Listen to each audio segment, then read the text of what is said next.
Hey everybody, and welcome back to the Todd vlog. It's your old pal Todd doing a vlog.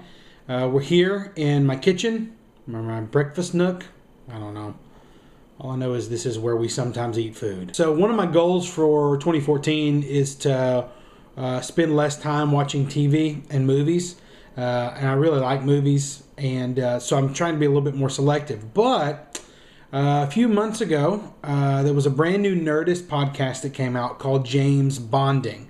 And I certainly want to give them credit. You know, even though it's the title of this vlog, I want to give credit where it's due. This is where two guys decided they were going to talk about their love for James Bond movies and that they were going to watch all of the Bond movies and record a podcast after each viewing to talk about the movies and that sort of thing. And so I have never been a huge James Bond fan, but thought, well, that'd be kind of interesting if I tried to watch all the James Bond movies ever made this year. I immediately realized that there are way more Bond movies than I remember, and I have seen very few of them. I've loved the Daniel Craig Bond movies, and I remember how bad the Pierce Brosnan Bond movies were, but beyond that, I didn't watch them much. I didn't know anything about it. I went online and decided I would watch the first three and then do a little vlog here. So I want to encourage you, if you've never seen the Bond movies, maybe you want to do it with me. Although, I got to say, the first three were kind of exhausting, and I'm not sure it's going to be as easy as I thought to watch these movies because they're a little strange, and I forget kind of how old they are, and there's some weird stuff in it. So I watched the first three movies, which are Dr. No, From Russia with Love, and Goldfinger. So those three movies sort of launched the James Bond movie franchise. And so I've watched them. I'm not nuts about Sean Connery, to be honest, in these movies. It's a little weird. I thought I would really like it. You know, he's young and strapping, and he's, you know, classy dude. But the movies are a little bit weird.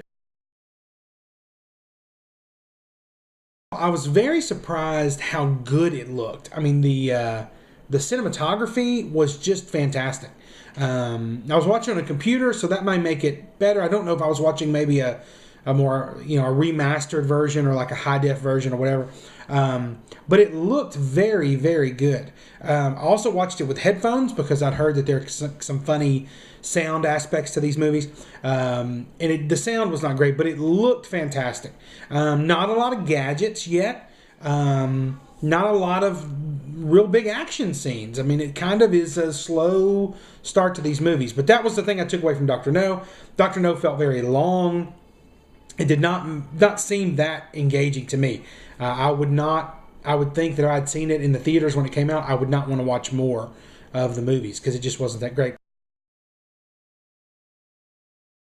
The thing I started noticing in the second movie, From Russia with Love, is these huge gaps in storylines. So far I've noticed that the Bond movies are really long. They have these huge sequences, a lot of times with shots and information that really don't even matter. And then there'll be like a cut, and all of a sudden Bond is in a completely different location with a brand new person, and you don't know how they got there or why they're there, and you just have to kind of watch it and hopefully figure out what in the world they're doing. There's a really great fight scene in it. I think in the train, there's like a battle in a train car, which is really good. And then I moved to Goldfinger, the third Bond movie, and what's considered really one of the most famous Bond movies. This is when you first get to see Bond's car that'll do the cool stuff and have the cool gadgets. There's been some gadgets in the first two, but Goldfinger is, they kind of found their stride here on, this is a guy and he's going to have good gear.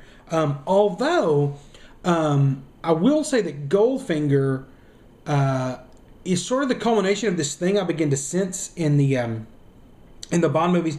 I had no idea that the Bond movies were as sexist as they are. Women are viewed in a really derogatory way, and that may sound dumb. You may think, well, yeah, that's a James Bond movie, but I was really surprised at how many women James Bond spent time with.